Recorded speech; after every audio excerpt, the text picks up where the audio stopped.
Take the flu and times it by 20 is what Red Kratom Withdrawal is like. Take the flu, all the crap that goes along with it, and times it by 20.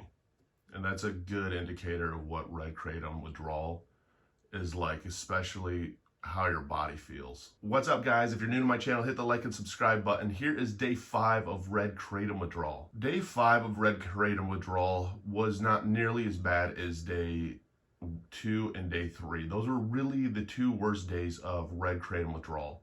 I wasn't taking a lot. Different for everybody. It's so different when it comes to any substance that we take out there. I could get away doing 1 to 2 8 balls of coke a day, no problem. I smoke any kind of weed, doesn't matter if it's indica, sativa, whatever, and that has my anxiety to the next level. When it comes to Red Kratom, I took 5.2 grams of Red Kratom in a day. I did that for 30 days straight, and my body built up. It didn't build up a tolerance after a while, just like with opiates and heroin, your body does build up a tolerance to them.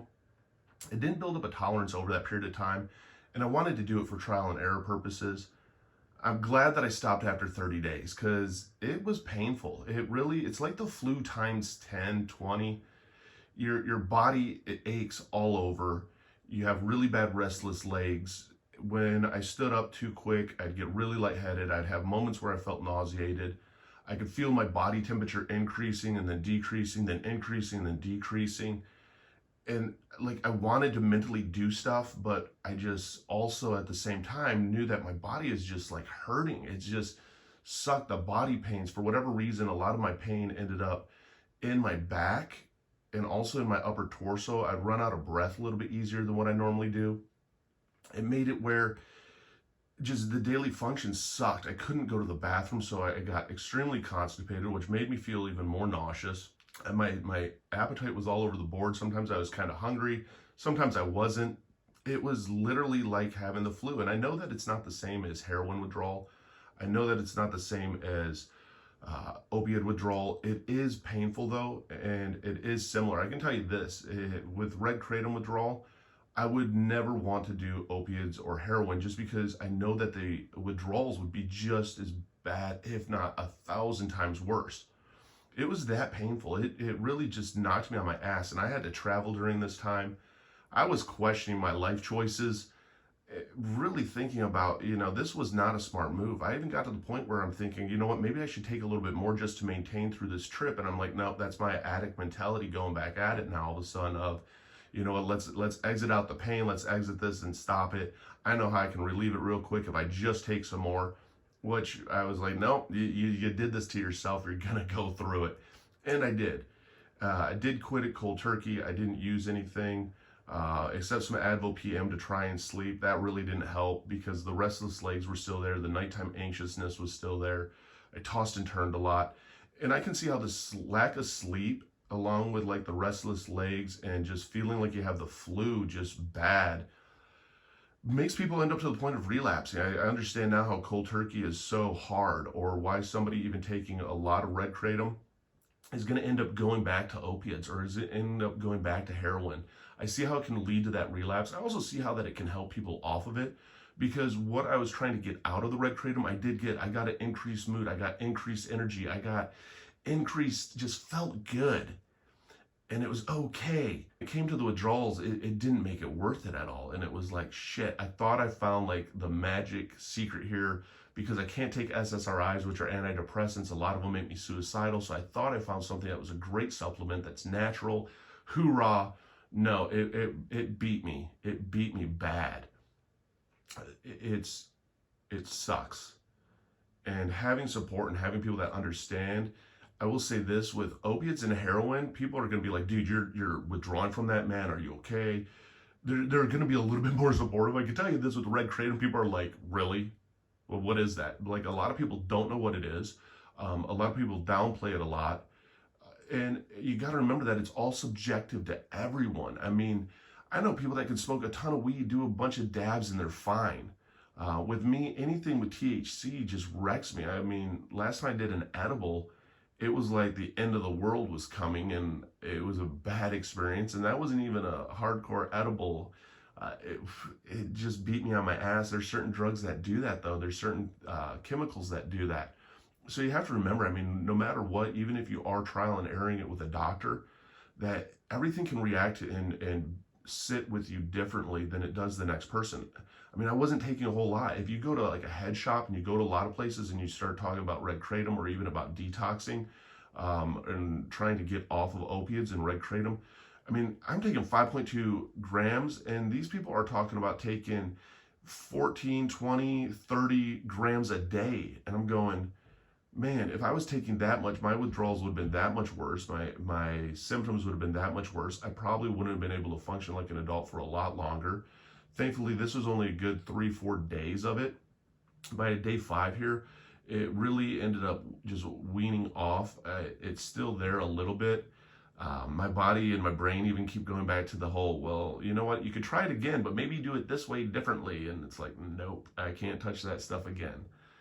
Because it is that addictive for me, and that it happens to be with part of my addictive personality that I have to remember. I mean, when it comes to Adderall, I can stop taking Adderall and I don't get the withdrawal effects of it like I do with Red Kratom. I stop taking my Adderall. I don't get sick. I don't feel any of the withdrawals. I feel my brain kind of gets scattered-brained and very hard for me to control my thoughts, but that's about it.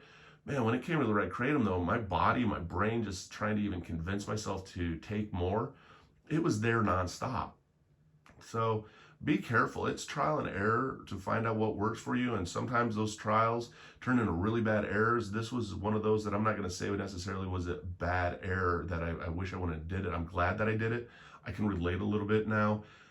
Yes, not hardcore to how somebody withdrawing from heroin feels, but I can understand a little bit when it comes to those body shakes, when it comes to just how you're feeling. I mean, you get into the AC and you're freezing cold, but you go outside and you're overheating. There is no happy medium when it comes to your temperature. I mean, I'm sitting in an Uber car steaming up the dude's window as he's looking back at me going, bro, are you okay? And I'm like, yeah, I'm doing fine, as I'm trying not to vomit in your Uber, so don't talk to me as you're driving me to the airport. I mean, that's what it was like. And it was a pain to try and tough it through it. You're sweating just randomly. Your clothes, you can feel them getting just sweaty and sticky, and then it get like something catches it, like a breeze or something catches it, and all of a sudden you're shivering cold. You really feel like you're coming down with a massive case of some sort of flu, head cold, body aches, and you just want it to stop.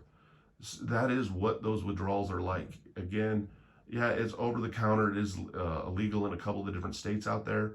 A lot of people swear up and down by it. Hey, I'm for whatever works for you works. I can say this, if you're getting off of opiates or you're getting off of a heroin, I would go the Suboxone route. Before I would go the Red Kratom route, at least work with somebody else and have a taper system in place. Because no matter what, I mean, the one thing that's cool about addicts is we all try to help each other. And so when I was reading some of the comments from my other videos on day 1, 2, and 3, you know, people are telling me, hey, you take this, try Midol, you know, try this for the pain. And that's cool. It sucks. It beats you up. But you also don't have to be a victim to it. And it also goes to show that, you know, if you want it bad enough, you're going to try and scrape at whatever you can to start working your way off of something. It was not the best experience in the world. Taking it, yeah, was great. Getting off of Red Kratom, not great. Man, just the experience of sitting on the toilet and being constipated, it sucks. And it's an eye-opener of like, nope, you know, I am an addict when it comes to a lot of things, and I have to be careful. So it was just a reminder that it is okay to struggle sometimes. It is okay, you know, there's no quick fix. Just getting the right help when it comes to therapy helps a lot for me. This was one of those experiments kind of gone bad, but you know what, I'm still here to talk about it. I'm still here to share about it. So anybody out there who's going through your trial and error process and you're trying it, if you've had success with Kratom, great. If you haven't and you're trying to get off of it, I know the nightmare that you're going through, the pain that you're going through, the legs just twitching that you're going through. And your brain does accept this. Your brain does want more of it. It wants also to end the pain too when you're withdrawing. So just know this, that you matter. I mean, if you're struggling out there, get some support. Get people on board with what you're going through. Let them know that you're withdrawing. Having that support does make a huge difference. Just people telling you, hey, you can do this, you can do this. It's like, okay, I can do this, and it just keep hammering it into your head. And it is a painful, it is a crappy experience. It's something that I don't wish on anybody. If you're new to my channel, hit that like and subscribe button. Click the description box down below. You'll see I have links to all my different social medias. Even have links down below to the mental health Discord communities. It's free peer-to-peer support communities. I have links down below to things on Amazon like fidget cubes, fidget spinners, things that I use for my anxiety that helps ground me.